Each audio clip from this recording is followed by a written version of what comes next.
Dans cet exercice, tu veux montrer qu'il n'existe pas de corps de cardinal 6.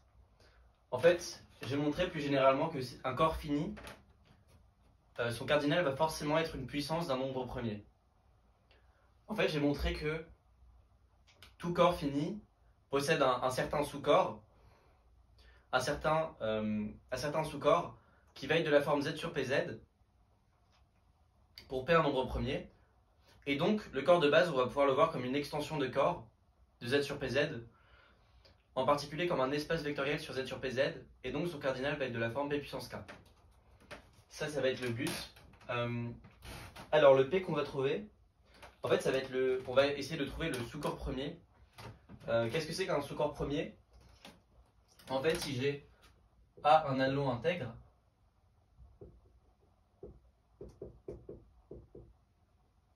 fini, et ben je vais regarder la suite des multiplications par 1.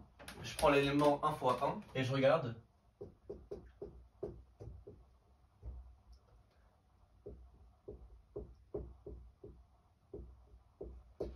Je regarde la multiplication par x sur 1. Pour x dans z. Donc comme on est sur un anneau fini, et ben on va avoir une non-injectivité. Donc on va avoir A strictement plus petit que B que A1A égale B1A. Et si je nomme P égale B-A, on n'a que P1A égale 0. Voilà, maintenant notre but, ça va être de montrer que P est premier. En fait, c'est facile parce que si P égale A fois B, on a A1A. Je vais prendre P ici minimal.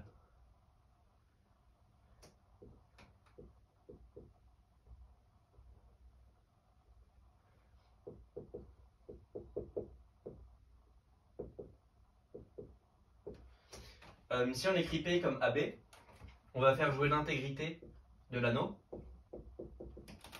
Donc on a ce produit d'éléments qui est nul, donc il y en a forcément un des deux qui est nul. Sauf que c'est pas possible parce que P, comme on l'a supposé, minimal. Donc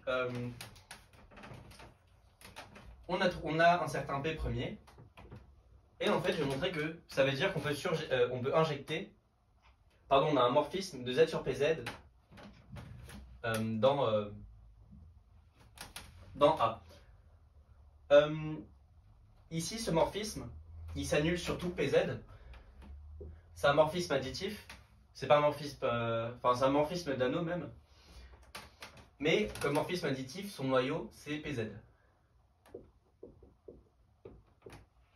Voilà, parce que c'est un sous-groupe de Z qui contient P. On peut aussi montrer à la main directement que c'est PZ. Et donc, il va se factoriser. Quand j'ai un morphisme de groupe, je peux, et que j'ai son noyau qui est un sous-groupe distingué du groupe de base, je peux le transformer en un morphisme du groupe quotient. Donc ici, en fait, on a un morphisme de Z sur PZ dans A.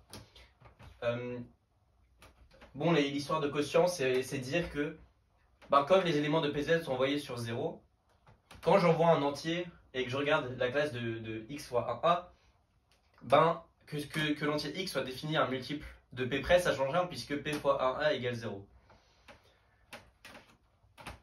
Donc on a un morphisme d'anneau qui est tel, et si on regarde le cas du corps, donc évidemment qui est encore un anneau intègre fini, en fait le morphisme ici ça va devenir un morphisme de corps. Parce que Z sur PZ, quand P est premier, c'est un corps. Voilà. Donc, l'image de Z sur PZ, ça va être un corps de cardinal P qui est contenu dans K. Et le but, comme je l'ai dit au début, ça va être de voir K comme un surcorps, comme une extension de corps.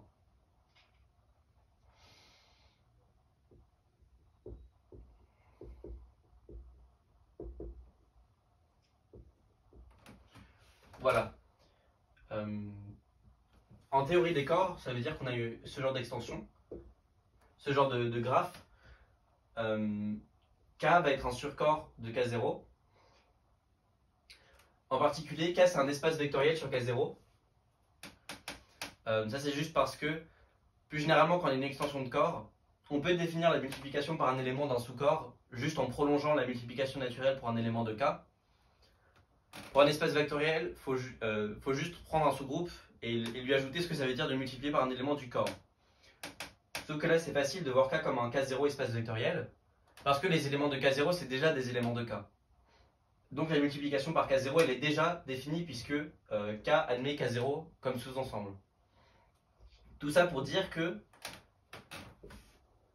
K est un K0 SEV de dimension finie forcément puisqu'il est fini.